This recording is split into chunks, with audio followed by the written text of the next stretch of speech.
Fidèles téléspectateurs, bienvenue à ce énième numéro de votre émission Femmes. Je suis Fezamika, avec moi sur ces plateaux Esther Kapinga, elle est prophétesse et juriste de formation. Bienvenue sur ce plateau. Bonjour madame, bienvenue, merci. Merci beaucoup. Je suis la plus honorée, merci. Merci. Qu'avons-nous de commun sur ces plateaux, madame? Nous sommes femmes. Nous sommes femmes, et être femme, c'est quoi selon vous? Bon, être femme, pour moi, c'est être très particulier. Et la femme, c'est le rêve de Dieu. Il y a le Créateur qui a conçu, qui a rêvé. Exactement pour un homme, lorsqu'on veut s'acheter une belle voiture. Mais en ce moment-là, Dieu était en train de rêver. Quelle belle créature je peux mettre sur la terre. Et il a pensé à la femme. C'est être distincte de l'homme, qu'on appelle sexo-féminin, et qui est porteuse d'une matrice. Ce que l'homme n'aura jamais au sein de lui, c'est la matrice qui nous distingue en fait de l'homme. C'est le rêve de Dieu, la femme c'est le rêve de Dieu, parce qu'elle a été créée pour atteindre des buts. Bien sûr, nous y reviendrons pour un peu expliciter sur la question du rêve des dieux. Mais dois-je prendre cette définition comme une vérité biblique ou une appréhension personnelle simplement? C'est à la fois une vérité biblique mélangée à une réalité scientifique. C'est une réalité naturelle. C'est-à-dire que la femme est naturellement de sexe féminin, elle est distincte de l'homme, elle est porteuse d'une matrice. Ça, ce sont les réalités naturelles. Ça, ce sont les réalités naturelles. Et quand je vais maintenant plus loin, c'est-à-dire je fais l'approche théologique ou l'approche biblique, je dis que l'homme et la femme sont le rêve de Dieu. C'est Dieu qui a rêvé de créer ces deux êtres particuliers et très distincts. Et il a pensé à la femme. Et la femme, c'est cet être qui a été créé pour les buts de Dieu et qui est distincte de l'homme, mais qui est porteuse de la vie, qui est porteuse d'une matrice. Est-ce ce rêve-là est un secret ou il est connu de tous? Non, ce n'est pas un secret. Depuis que Adam s'était réveillé et dit « Enfin, voici l'os de mes os, la chair de ma chair », c'était plus un secret. La femme est réelle. Justement, pour parler de la femme dans l'Église, quel est le rôle que la femme doit jouer dans une Église? La femme peut jouer tout le rôle dans l'Église. Commencer au rôle du ministre, jusqu'au rôle, je ne sais pas, de la balayeuse, je ne sais pas, du chantre, je ne sais pas, protocole, diaconesse. La femme peut jouer tout le rôle dans l'Église parce qu'elle est une personne à part entière qui a été créée pour les buts de Dieu, je l'ai bien dit. Lorsque Dieu a créé l'homme, il y avait un travail, un service qui devait être accompli. C'était le jardin d'Éden. Dieu vit que ce travail était lourd et l'homme seul ne pouvait pas y arriver. Il a créé aussi la femme pour que la femme vienne aider Adam dans le travail qu'il était déjà en train de faire. Donc en réalité, la femme n'a pas été seulement créée pour l'homme, mais a été d'abord créée pour le but de Dieu. Alors il a créé la femme. Donc la femme fait la même chose que l'homme. Ce que Adam faisait dans le jardin d'Éden, c'est ce que l'homme fait dans l'église et la femme peut faire. Et donc la femme peut prêcher aussi dans l'église? Oui, la femme peut prêcher. Que dire du verset qui dit que la femme doit se taire? Quel est le sens de ce verset? 2 Timothée 2, 11 à 12. Merci madame, vous savez, fort malheureusement, ces versets qui lèvent beaucoup d'encre. Mais en dehors de ces versets, c'est vrai que Paul était en train, il a parlé sur plusieurs églises. Il a parlé de l'église de Laodicée, l'église de Corinthe, toutes les autres églises, de Philadelphie et tout. Et il y avait des problèmes, lui, en tant qu'apôtre. Il écrivait à chacune des églises et il n'a pas résolu le même problème dans toutes les églises. Parce que chaque église avait un problème particulier. Et dans l'église de Corinthe, il s'est posé un problème que les femmes faisaient trop de bruit pendant que les hommes de Dieu étaient en train de prêcher. Alors il disait qu'il faut que la femme se taise. Et si elle doit poser la question, qu'elle aille le faire à la maison, qu'elle pose à son mari. Mais analysons ces passages, madame. Et celle qui n'est pas mariée doit poser la question à qui? Mais il n'y a pas que ces passages, c'est que les gens oublient. À côté de ces passages, il y a un autre, où lorsque Jésus a été crucifié, il était enterré au 3e jour, Marie de Magdala était au tombeau. Et elle était là, elle cherchait le corps de Christ qui ne s'y trouvait plus. Elle a trouvé juste le linceul qui était dans le tombeau. Et après, elle va entendre une voix qui va lui dire, pourquoi cherchez-vous celui qui est mis vivant parmi les morts? et croyait que c'était les jardiniers pour dire, écoutez, où est-ce que vous avez mis mon maître? Si vous l'avez mis quelque part, donnez-le-moi. Elle n'a pas eu peur de la mort. Vous savez, aujourd'hui, nous avons peur même de cadavres. Hein. Même si c'était un proche parent, on ne sait pas s'approcher. Et quand les gens se représentent l'image de la femme, généralement, on a tendance à dire que les femmes ont plus peur. Oui, Oui. exactement. On dit que la femme a plus peur. Oui. Alors qu'au contraire, moi, je dis que c'est la femme qui est la plus forte. Cette femme est restée au tombeau pendant que les hommes, en ce moment, étaient enfermés. Tout le Pierre, les grands apôtres, enfermés en train de trembler parce que déjà la police romaine et tout le reste était en train de les rechercher. Mais cette femme était au tombeau réclamant le corps de son maître. Donc, vous voulez dire que déjà dans le temps, la femme a joué un grand rôle dans la communauté. Je veux même aller plus loin pour dire que c'est là qu'a commencé le ministère de la femme. Quand Jésus l'appelle Marie, Marie reconnaît sa voix, il dit Rabouni, il dit allez dire à mes frères que je monte vers le ciel, vers mon Père qui est leur Père. Allez dire à mes frères. Jésus ne pouvait pas dire allez dire à mes soeurs, à vos sœurs, parce qu'il savait que les sœurs ne vont pas poser problème. Il a dit allez dire à mes frères. Les hommes vous posent problème, ils sont pas très flexibles, c'est ce que vous voulez dire. Non, pas flexibles, pas tous, hein. Pas tous. Ceux qui sont remplis de l'esprit comprennent. En fait, la femme est butée, elle vient de très loin. Et il y a ceux qui sont, il y a du radicalisme religieux, c'est les conservateurs. Hein, vous savez, ce qui tue aujourd'hui notre société, ce sont les traditions et les coutumes. Hein. Bien Donc, sûr. les gens veulent, parce qu'ils ont considéré la femme dans leurs coutumes, dans leurs traditions, elles veulent transposer cela même dans l'Église. Non. Là, le souverain sacrificateur a dit, allez dire à mes frères. C'était déjà un ordre qu'elle donnait à Marie. Marie a aimé Jésus jusqu'après la mort. Et c'est elle qui est allée annoncer que Jésus est ressuscité. Et toujours par rapport à cette question, il y a quand même des convictions qui restent très, très catégoriques sur la question. La femme a une certaine position dans l'Église, elle ne doit pas prêcher. Est-ce que c'est une manière de marginaliser la femme selon vous? C'est une manière de marginaliser la femme. Vous savez, maman, aujourd'hui, en fait, cette question, je me dis, jusqu'au retour de Christ, risque de ne pas avoir de solution, mais est-il que le résultat feront cesser les contestations? On dit Paul a parlé, mais il y a aussi Christ qui a parlé. Christ a dit, allez dire à mes frères, il a dit, la Bible dit, je fais de vous tous un royaume de sacrificateurs, il a dit de vous tous, hommes et femmes confondus, et c'est Christ, oui, c'est vrai. Si vous me dites, monsieur, vous dit, madame, aujourd'hui, Paul a parlé, je vous dirai, oui, mais bien sûr, Paul a parlé, mais Christ aussi a parlé. Donc, Christ a donné la liberté au sacerdoce. Et aujourd'hui, le sacerdoce est libre pour tout le monde, hommes et femmes confondus. Oui, je crois que c'est la femme qui est appelée, parce que aussi l'appel va de la souveraineté divine. Lorsque Dieu appelle, il ne demande pas la permission ni à nos parents, ni à un époux, ni à qui que ce soit. C'est dans la souveraineté de Dieu. Et je crois qu'en temps de crise, Dieu peut utiliser qui il veut. Vous vous souviendrez dans la Bible, il y avait une crise. Hein? Il y avait un roi qui était mal intentionné, qui voulait corrompre un prophète pour qu'il maudisse Israël. Dieu a utilisé même un cheval pour dire à Balaam qu'écoutez, tu ne comprends pas que c'est là, c'est le domaine de Dieu. Le cheval était obligé de parler. Donc en temps de crise, Dieu a utilisé le cheval. Avec Moïse en Égypte, Dieu a utilisé un bâton.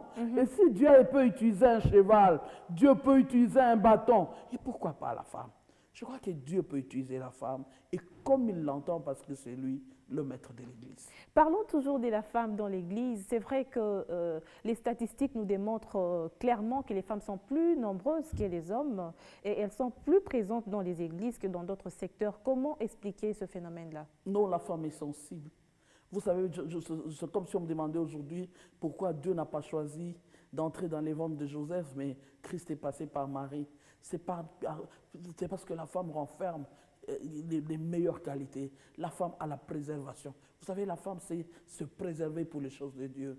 La femme est sensible au Saint-Esprit. Vous savez, l'homme est trop réfléchi, il est trop scientifique, il est hésitant. Des fois, il doit te réfléchir, te faire le mathématique. Mais est-ce que ces qualités-là ne font pas de lui quelqu'un de plus fort par rapport à la femme?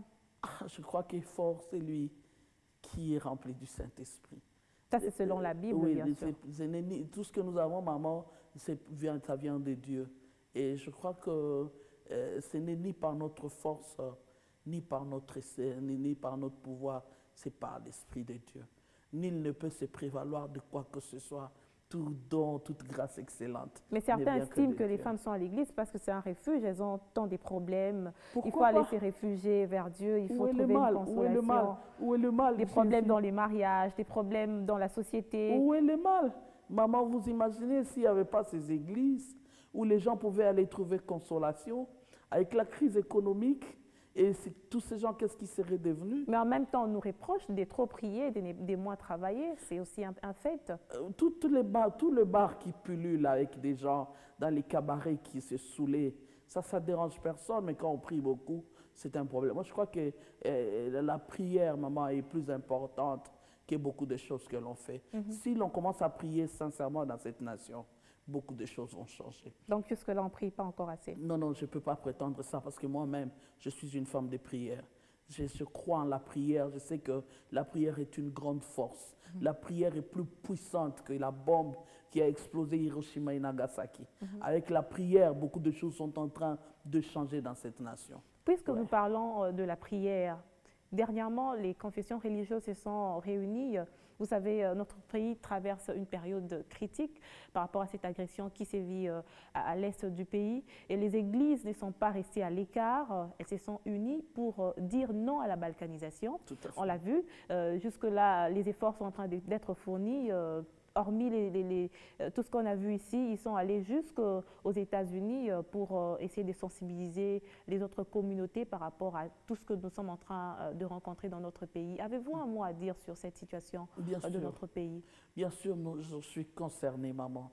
Ce qui se passe à l'Est nous concerne tous. Ce sont nos sœurs qui sont violées, ce sont nos enfants, ce sont nos papas, nos frères qui sont tués. Je crois que ce qui se passe à l'Est est inadmissible. Lorsqu'on arrive à énumérer le nombre de morts au jour le jour, je crois que ça c'est un sujet d'interpellation. Je ne sais pas, notre pays devait même déjà être en deuil. Hein? Je crois qu'on n'en fait pas encore assez. Il fallait un deuil national pour tout ce qui se passe à l'Est. Mais ça ne résoudrait pas parce que les armes continuent. Ça ne résoudrait pas les problèmes, évidemment. Il faut faire le deuil, maman. On doit pleurer ses morts, mais on doit tout faire pour que cela s'arrête. Les églises se sont mobilisées. Et oui, il y a eu l'église du Réveil et toutes les confessions religieuses qui se sont mobilisées pour cela. Et d'ailleurs, les églises continuent. Nous continuons à prier pour que Dieu intervienne et que la paix revienne dans notre pays. Il y a l'ennemi qui veut absolument démanteler notre pays. Et pour la balkanisation, nous disons non, parce que le Congo est un et indivisible. Je crois que notre gouvernement est en train de travailler dessus, et ainsi que tous les autres fils du Congo qui se mobilisent. Hein. Il y a des entraides par-ci, par-là. Il y a des ONG qui se mobilisent pour aller soutenir nos frères à l'Est, ainsi de suite. Il y a de contributions qui sont en train d'être faites. Je crois que par la grâce de Dieu, une solution sera trouvée et nous continuons à prier et je crois que Dieu nous exaucera, la paix reviendra à l'Est. Et toutes deux, au début, nous avions dit que nous étions femmes. Tout à fait. C'est ce que nous avons des communs. Aujourd'hui, les femmes sont violées à l'Est de la RDC. Les femmes sont sans abri. Que dire des enfants? C'est encore plus grave. En tant que femmes, comment nous devons nous impliquer dans cette situation pour que dans quelques jours, nous soyons vraiment dans une situation de paix? Moi, je me dis que le ministère de la protection de la famille et enfants doit se ressaisir encore. Et la femme doit se dire que ceci nous concerne. Oui, il y a même des images alarmantes où on violait un enfant de 4 ans. Maman, c'est terrible, c'est horrible. Il faudrait que la femme s'élève, que notre ministère de la protection de la famille s'élève aussi et qu'il y ait plus d'action dans ce sens-là. Je ne sais pas, la femme ici à Kin, c'est comme si elle n'est peu informée. Hein, et apparemment, toutes les femmes ne sont pas atteintes. Hein, elles ne sont pas au courant de la gravité des choses qui se passent à l'Est. Et ça ne se passe pas seulement à l'Est, même ici. Et combien de, vous suivez sur certaines chaînes, combien de parents eux-mêmes violent leurs enfants, de voisins qui violent les petites filles. Ça se passe même ici. Et ça, c'est une interpellation à notre ministre de la Justice. Nous devons sentir qu'il y a une femme, et il y a deux femmes qui sont à la tête de ces ministères. Vraiment, on doit sentir, il faut que quelque chose soit fait, que le violeur soit traduit en justice et que vraiment ces actes-là ne puissent pas se répéter. Je crois que s'il y a de fortes sanctions contre le violeur et que cela se passe sous les médias, les écrans, et que toute la population est au courant par de procès publics, je crois que les gens auront peur et ça va atténuer le pourcentage de violence. C'est justement une des solutions, un des remèdes que vous donnez par rapport au phénomène des violences sexuelles faites à la femme. Nous allons prendre notre premier reportage. Nous l'avions évoqué tout à l'heure. C'était la mobilisation tous azimuts des églises, des confessions religieuses par rapport à la situation qui prévaut à l'est de la République démocratique du Congo. Et on revient juste après.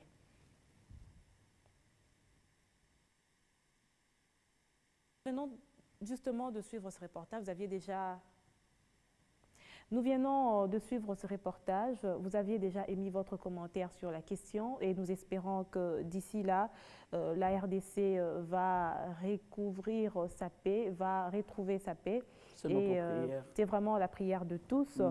Parlons toujours de la femme. Nous revenons dans la femme dans l'Église.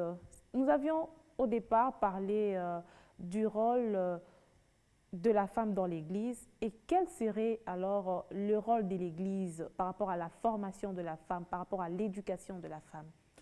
Oui, merci. Le rôle de l'Église est prépondérant.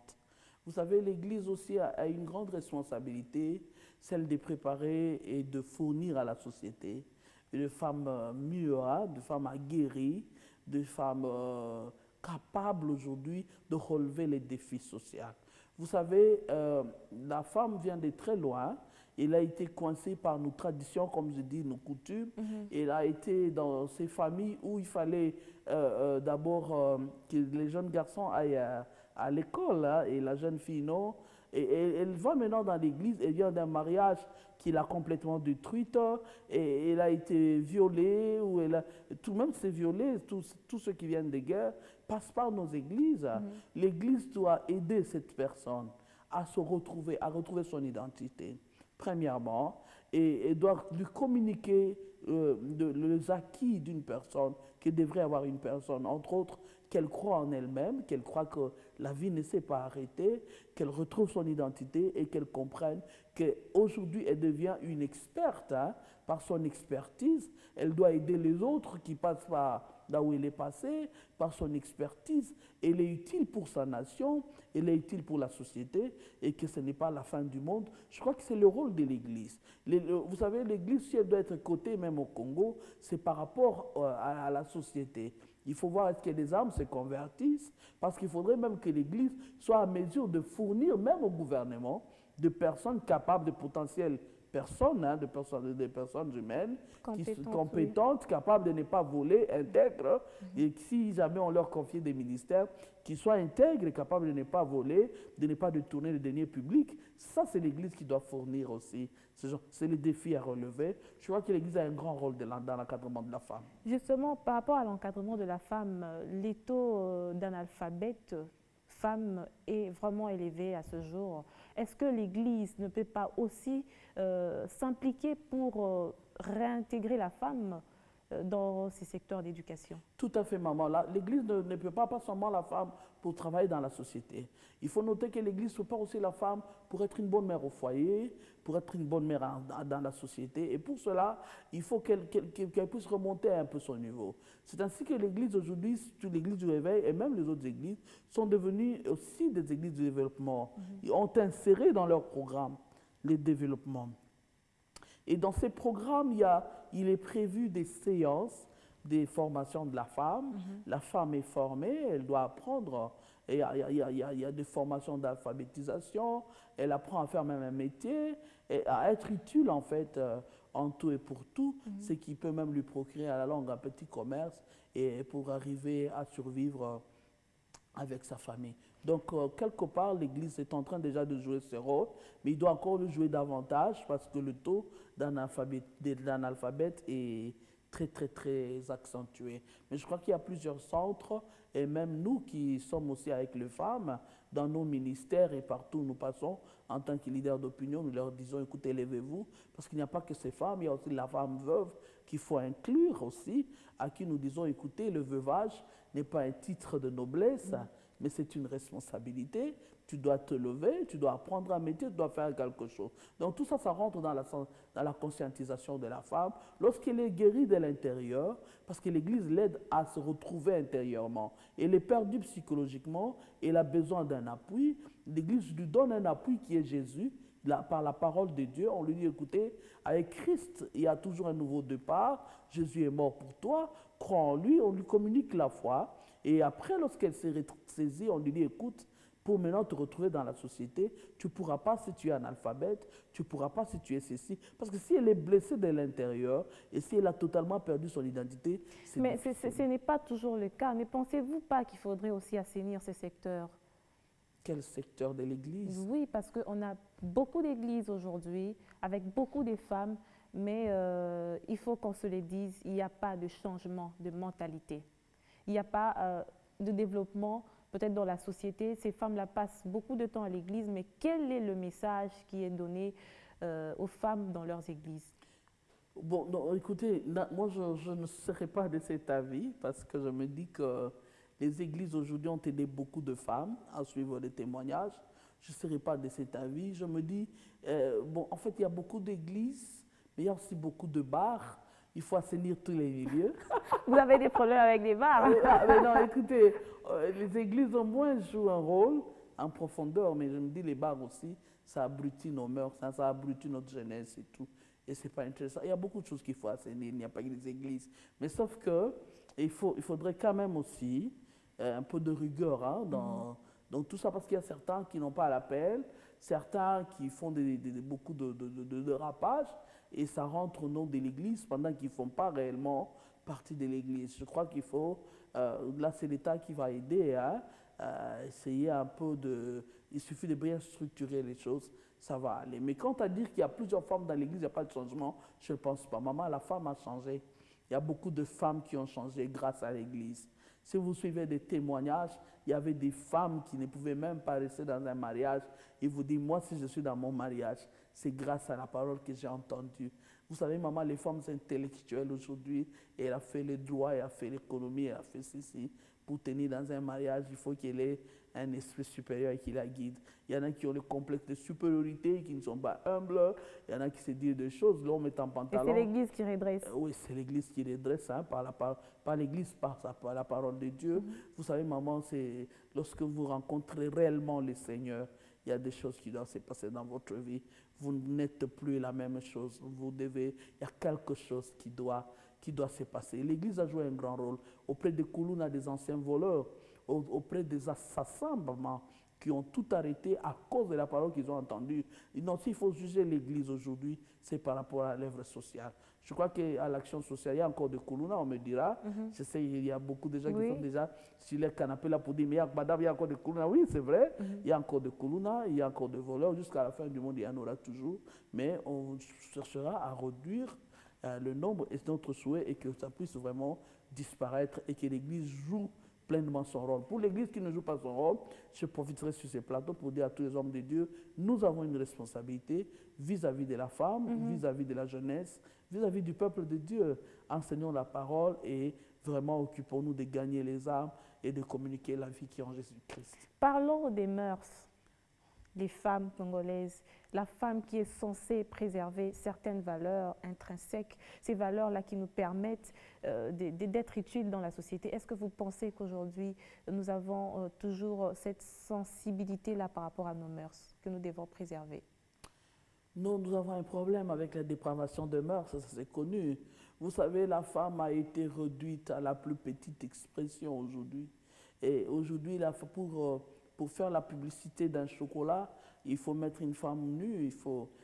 Pour faire vendre un album, il faut faire danser nos filles nues. Je crois que la femme aujourd'hui s'est rabaissée au plus bas de l'échelle.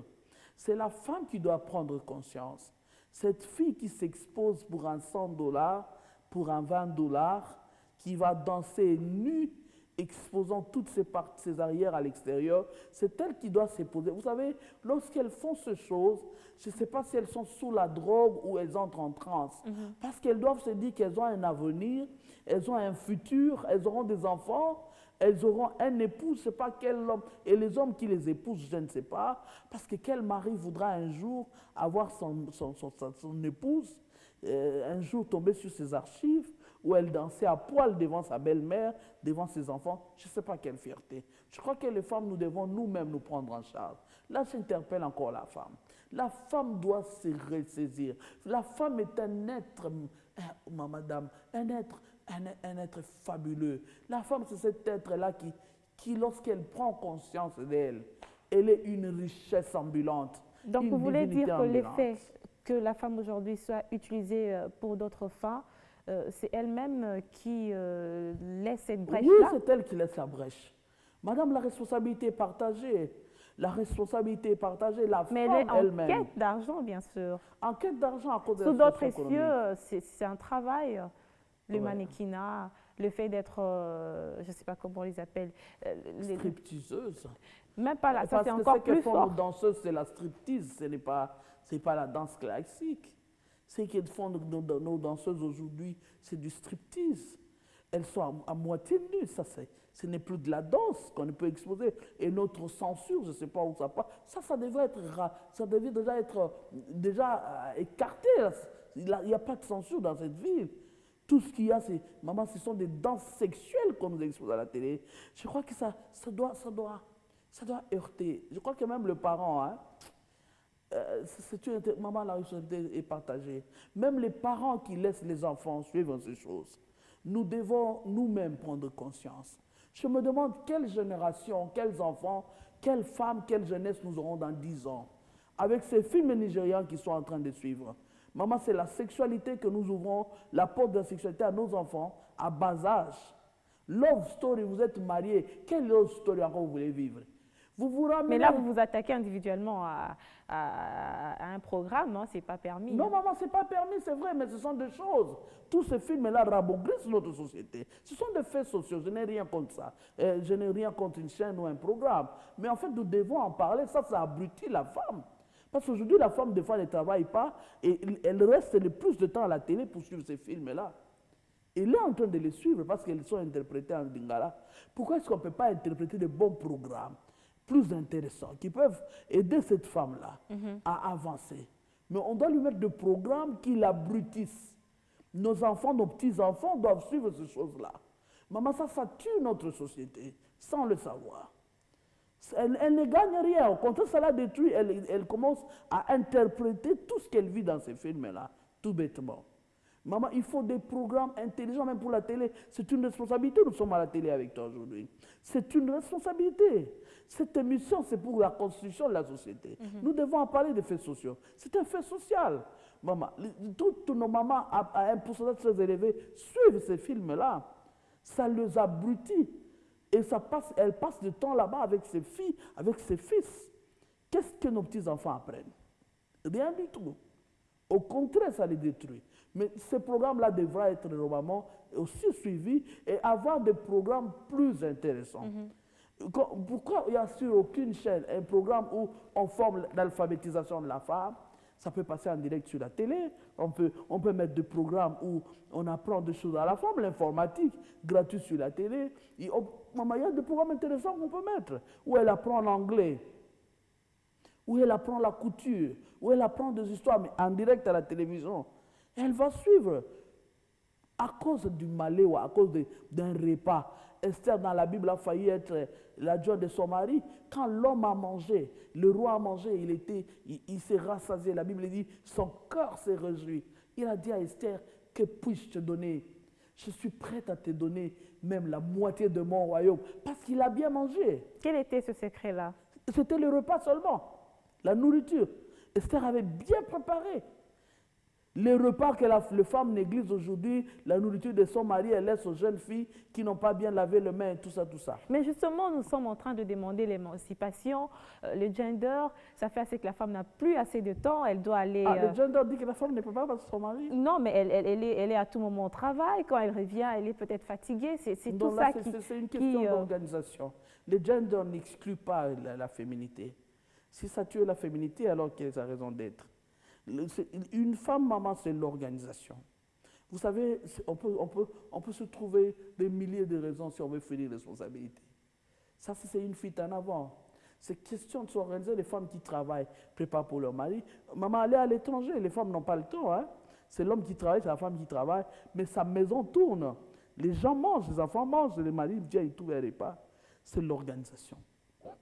Donc, il faudrait que les femmes s'organisent. Les femmes doivent s'organiser, doivent prendre conscience. Si nous voulons un Congo moderne, nous devons nous préparer. Je dis aux jeunes filles, tu peux pas... Mais en même temps aussi, il faudrait dire aux femmes qui sont à tout moment à l'église de s'organiser parce qu'il y a des maris qui se plaignent. Tout à fait. Non, maman, ça c'est inévitable. Il y a des hommes Avant qui d'aller se à plaignent, l'église, il faut bien préparer sa maison. Maman, c'est inévitable. Écoutez, l'église, ce n'est pas un second mariage pour toi, ou si on te fout à la porte, tu rentres à l'église. Non. Mais tu dois... Écoutez, maman, être mariée, c'est un privilège. Ça, je vous l'ai dit, c'est un privilège. Être marié, prier aussi, être chrétien, c'est un privilège. Mais il faut donner la priorité à son mari. Il faut bien prendre soin de sa maison avant d'aller à l'église. Place à notre rubrique Femmes de la semaine et on revient juste après pour conclure avec vous, Esther Kapinga. Il n'y a pas de problème, madame. Je continue. Oh, 35 ans, vous mon délai. Alors, plus que quelques minutes pour boucler cette émission. Quel est l'avenir de la femme congolaise selon vous? Un très bon avenir. Un très bon avenir, il suffit qu'elle s'élève, qu'elle prenne conscience d'une bonne prise de conscience. Évidemment, ça devient comme une chanson hein, que nous chantons tous les jours dans toutes nos émissions, dans toutes les réunions, nous disons la prise de conscience. Évidemment, elle n'a pas encore, on ne sent pas encore, bon, en fait, aujourd'hui, on sent une légère montée hein, au Parlement, cette fois-ci, ils sont en 46, hein, il y a une légère augmentation. Mais bientôt, ce sont les provinciales. Je dis à toutes les femmes de se lever, d'y aller. Celles qui ont l'opportunité de postuler, qu'elles puissent postuler. Mais sont toujours nombreuses à postuler. En fin de compte, on dit que les femmes ne votent pas les autres femmes. C'est aussi un problème entre nous. Je ne pense pas. Il faut aller à la base voir les femmes. Lorsque vous parlez, vous pillez à vos consoeurs, elles vont voter. Moi, je crois que si moi je me mettais là, je dis à mes soeurs, je parlais bien, je dis, ah, vous-même, vous êtes aussi tentée à faire la politique? Non.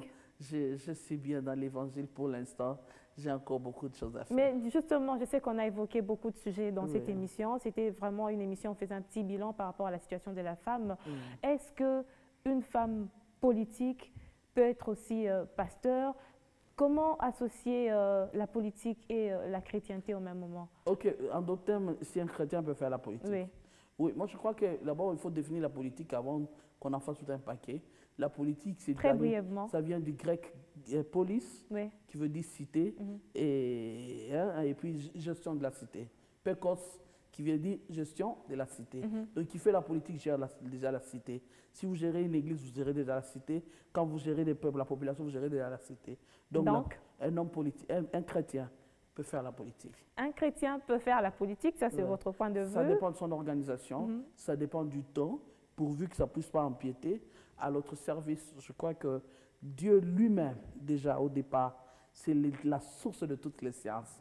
Il y a la politique parce qu'il avait créé la cité, il y a la biologie parce qu'il a créé l'humain, la psychologie parce qu'il y a eu l'âme, il y a la biologie parce qu'il y a l'anatomie parce qu'il y a le corps, et ainsi de suite. Alors, je vous laisse le temps de conclure par rapport à tout ce que vous étiez en train de dire sur la femme.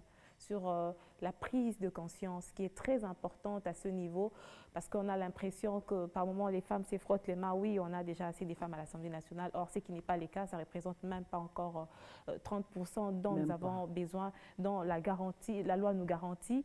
Qu'est-ce qu'il faut encore faire davantage pour que les femmes soient présentes dans les institutions? Qu'est-ce qu'il faut encore faire davantage pour que la femme joue pleinement son rôle, comme vous l'avez dit au départ? Bon, en fait, je crois maintenant, je pourrais dire, il y a aussi un problème de réseau. Vous savez, peut-être que la femme ne sait pas par où passer, par où entrer, et il y a certains réseaux qui sont déjà fermés, qui ne veulent pas s'ouvrir aux autres. Il y a aussi à boire et à manger sur ces terrains. Mais je dirais à la femme, puisqu'on n'a plus de temps, je dirais à la femme de prendre conscience. Maman, il y a des réseaux, hein? Il y a des réseaux. Écoutez, il y a des gens, lorsqu'il y a un ministre, lorsqu'il y a un parti politique, il y a des associations intéressantes, il y a des gens qui se cloisonnent. Et ils sont en train de se renfermer. Et pourtant, il faut ouvrir la porte à d'autres. Surtout les femmes, il faut Surtout les femmes qui font ça. Il y a des femmes qui vont maintenant, comme les ministres, on va les séquestrer. Ils seront là, ils ne voudront pas que d'autres personnes puissent entrer. Non, non, écoutez, il y a des femmes plus intelligentes que vous. Il y a des femmes aussi qui peuvent apporter un plus. Il ne faut pas se prévaloir, maman. Ce n'est pas nous qui parlons mieux que tout le monde. Il y en a qui font bien que nous. Et oui, maman, il ne faut pas faire ça. Et c'est ce qui arrive dans toutes ces associations. Alors, quand les autres femmes avancent, qu'est-ce qu'elles font? Il n'y a plus moyen d'entrer. C'est celles qui se sont déjà sélectionnées. C'est celles qui se connaissaient avant. C'est celles qui sont de la même tribu. Et c'est ça qui tue. Mais écoutez, même ceux qui sont dans le groupe, des dirigeants, je dirais, ouvrez les portes à d'autres. C'est du choc des idées que jaillit la lumière. Qu'on vous apporte d'autres savoirs qui sont à l'extérieur. Les bons joueurs sont ceux qui sont à l'extérieur. Peut-être que ceux qui vous entourent déjà sont en cours d'idées, mais il y a une personne à l'extérieur dont l'oxygène passe encore bien, qui a été joueur en dehors du terrain, qui peut vous donner des idées et qui peuvent construire cette nation. Pour les femmes, je dirais, lèvons-nous les dames. Lèvons-nous, personne ne fera ces choses à notre place. Si vous avez échoué à la législature nationale, essayez encore au provincial, et puis quoi encore, allez-y encore. La femme doit être représentée. Qui sait, c'est grâce à toi qui est là, qui est en train de nous suivre, que les choses s'en parce que Dieu a mis en chacun de nous quelque chose de très particulier qu'attend l'humanité. Ce que vous avez, nous n'avons pas. Ce que j'ai, peut-être que tu n'as pas. Nous devons nous compléter. Et il y a un siège vide au provincial, il y a un siège vide quelque part qui t'attend pour que le Congo puisse enfin décoller. Alors, le Congo puisse enfin être décoré avec l'apport de la femme, bien sûr. Cette émission, c'est la tribune, une tribune, je ne cesse de le dire, pour vous les femmes. Et vous avez eu à suivre dans cette émission Esther Kapinga, qui est prophétesse, en même temps un peu analyste politique. Vous avez suivi, dans cette émission, fait un petit bilan sur le parcours de la femme. Madame, merci d'avoir répondu à notre émission. C'est moi qui suis la plus honorée. Merci. Merci, chers téléspectateurs. Je vous retrouve jeudi prochain pour un autre numéro.